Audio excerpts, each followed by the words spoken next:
Bonjour à tous, bienvenue sur l'émission qui fait le tour de l'actualité de la métropole. Le jugement est tombé pour Vancorex. Jeudi, le tribunal de commerce de Lyon a rejeté le projet de société coopérative d'intérêt collectif pour l'entreprise de chimie de Pont-de-Claix. La reprise a été attribuée à une filiale hongroise du groupe chinois Wanhua. Les porteurs du projet de société, des salariés et des élus locaux ont réagi devant l'usine. C'est pas normal, 110 ans, une entreprise qui a 110 ans, elle ne doit pas fermer comme ça. Et ben voilà, le coup près est tombé, hein, on est tous virés. 54 personnes, c'est quoi? C'est rien. C'est rien, sur 464, c'est que dalle. Merci au gouvernement, merci à M. Macron, merci à tous ces ministres. De merde, je dis bien de merde. C'est pas normal qu'une usine ferme. Désolé. Il n'y a pas que l'usine, il y a ma commune, il y a toutes les communes aux alentours, il y a un impact dessus. Il y a certains magasins qui vont fermer, c'est horrible, c'est horrible. Le gouvernement ne se rend pas compte de ça. Ils se foutent, ils ne veulent pas de la chimie et c'est ce qu'ils ont voulu. Les Chinois ont remis une offre qui est financée, qui est ferme, qui est absolument pas satisfaisante comparée à la nôtre, mais nous, on avait une offre qui était à finaliser, il nous fallait 4 semaines. La décision des juges, elle est purement juridique. Et ce qu'on leur demandait, c'était de nous donner ces 4 semaines, donc de repousser leur décision le temps qu'on finalise. Ils ont certainement considéré qu'il y avait trop de risques. Pour moi, il y a un sujet, je le dis, il y en a qui auront à rendre des comptes sérieusement sur tout ça, sur cette séquence. C'est 8 mois.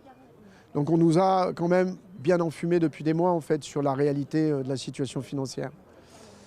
On nous parlait de 300 millions, puis finalement on finit à 120. Et 120, un industriel indien en met 45. La région a dit qu'elle était OK pour l'investissement. Et puis vous avez des banques qui suivaient et l'État avait dit du 1 pour 1. Donc l'affaire était faite. Le prix de vente est de 1,2 million d'euros. Selon le tribunal, le repreneur chinois s'est engagé à investir 19 millions d'euros sur le site d'ici 2027. Samedi dernier, les brûleurs de loups se sont imposés face à Angers et ont été sacrés champions de France pour la 9e fois. Une très bonne saison aussi pour la métropole et sa patinoire qui possède le meilleur taux de remplissage de la Ligue Magnus. À chaque match, des brûleurs, 98,4% des places sont occupées. La métro se devait donc de fêter ses champions. C'est une grosse, c'est un gros plus pour notre ville de Grenoble.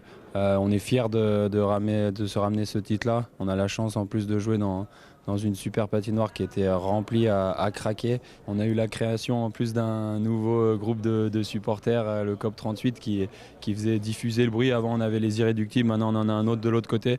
Donc voilà, il y a encore plus d'ambiance à la patinoire et bien sûr ils ont été d'un soutien incroyable. Ils se sont déplacés à Nice, à Amiens et à Angers même, ils étaient là. Donc non, franchement un grand merci à eux pour nous avoir suivis tout au long de cette saison.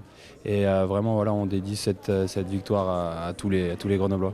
Il faut rappeler à quel point les brûleurs de loups ont une place primordiale dans le cœur des métropolitains et des métropolitaines. Donc on est extrêmement fiers à la métropole de Grenoble de les accueillir aujourd'hui.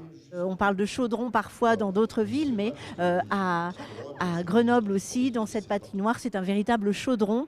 Il y a une telle chaleur, une telle effervescence qu'on pourrait presque faire fondre la glace. Tellement c'est du bonheur pour tout le monde d'assister à ces matchs et à ces victoires de temps en temps, voire régulièrement. Encore du sport. Grenoble accueille la rencontre de football France-Brésil vendredi 27 juin à 21h10. Dans le cadre de sa préparation pour l'Euro 2025 prévu du 2 au 27 juillet en Suisse, l'équipe de France féminine dispute l'un de ses 2 matchs internationaux face aux Brésiliennes vice-championnes olympiques. En 2016, le stade avait déjà accueilli une rencontre entre les 2 sélections. Le match s'est terminé sur un score de 1 partout.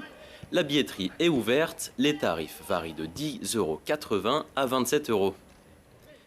Merci d'avoir suivi Métropole Hebdo. Retrouvez-nous en replay sur télégrenoble.net. Très bon week-end à tous.